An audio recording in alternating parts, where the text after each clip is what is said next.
and welcome to the program. This is Vivica Williams, and you're watching Head to Head. Today, we want to discuss judicial reform and what Ukraine needs to do at this time. We're speaking today with Mykhailo Zhernakov. He's the director of the Dejure Foundation and a member of the board of Reanimation Package of Reforms. Thank you so much for being with us today, Mykhailo. Thanks for having me, Vivica. So let's just jump straight into it. Yeah. The issue that's been on the table has been the Anti-Corruption Court and the problem with selecting the judges with some clauses. So let's talk about, in general, what's the most pressing problems with Ukraine's judicial system and what really needs to be started to reform it?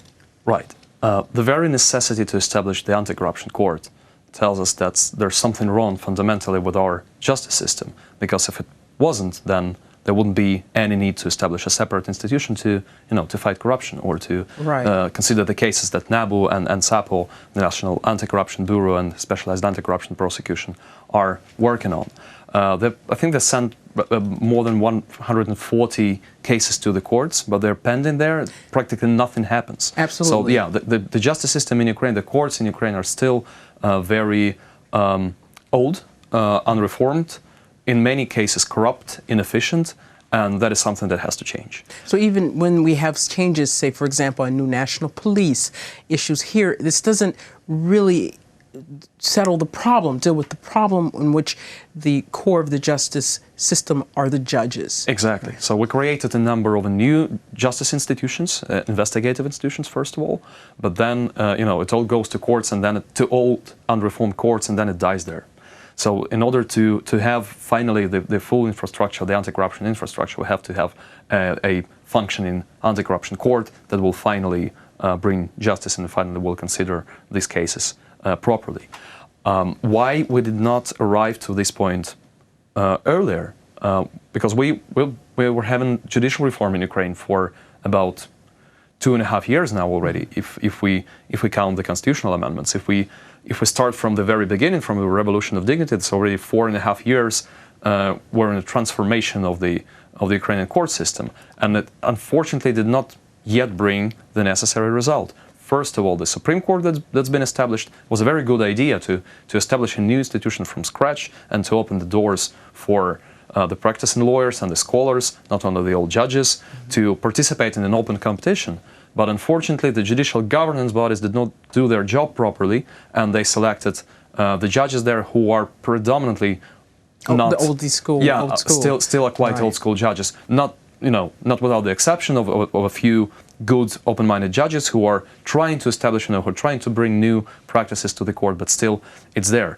And when we're talking about the rest of the system, the first instance courts and the appeal, it's around 5,500 judges who still work there and who have to undergo the qualification examination or qualification assessment as a part of the judicial reform. It takes years, and even in the best case scenario, we will arrive to a kind of functioning judicial system in 2 or 3 years. We don't have this time to work for the verdicts on the high corruption to finally be there.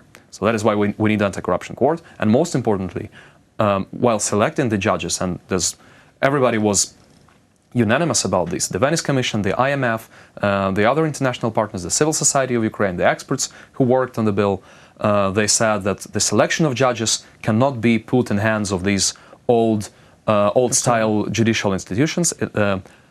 International experts, independent international experts on anti-corruption, have to play a crucial role, as the Venice Commission says. So now we will have this panel of international experts who will review the judges, who can ban basically anybody who does not correspond to the criteria that should be, and the standard that should be quite high to be an anti-corruption judge.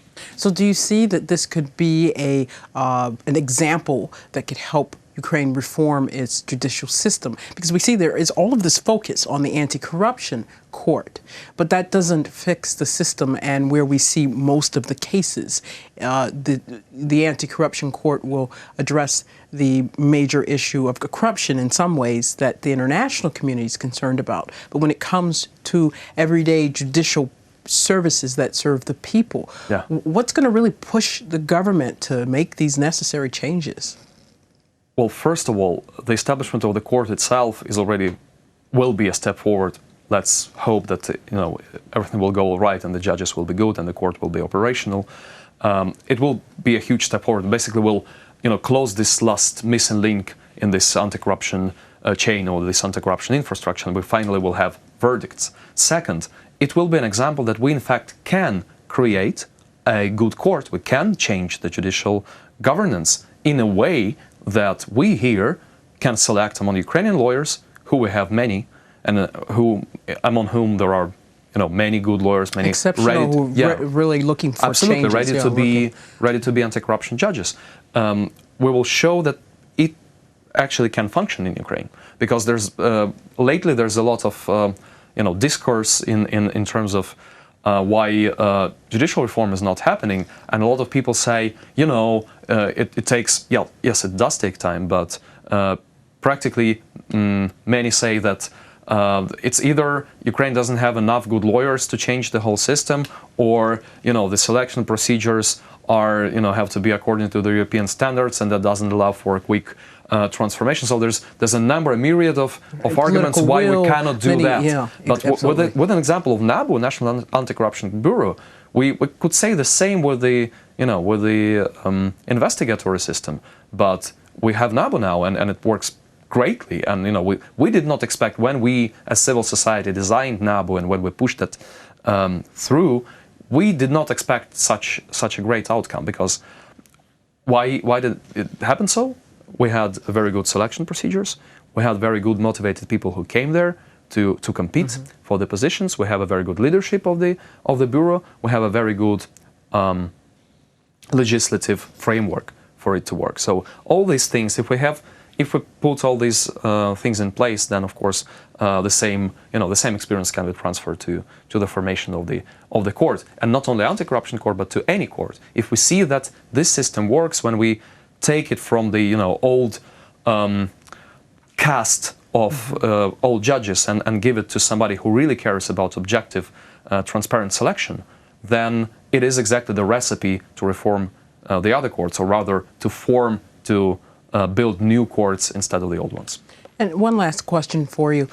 With decentralization, do you see that making a big difference? Because we do see that decentralization has been very beneficial, very useful for being able to change on the local level administration. And do you see that making a big change, or having that grassroots push to change the judicial system?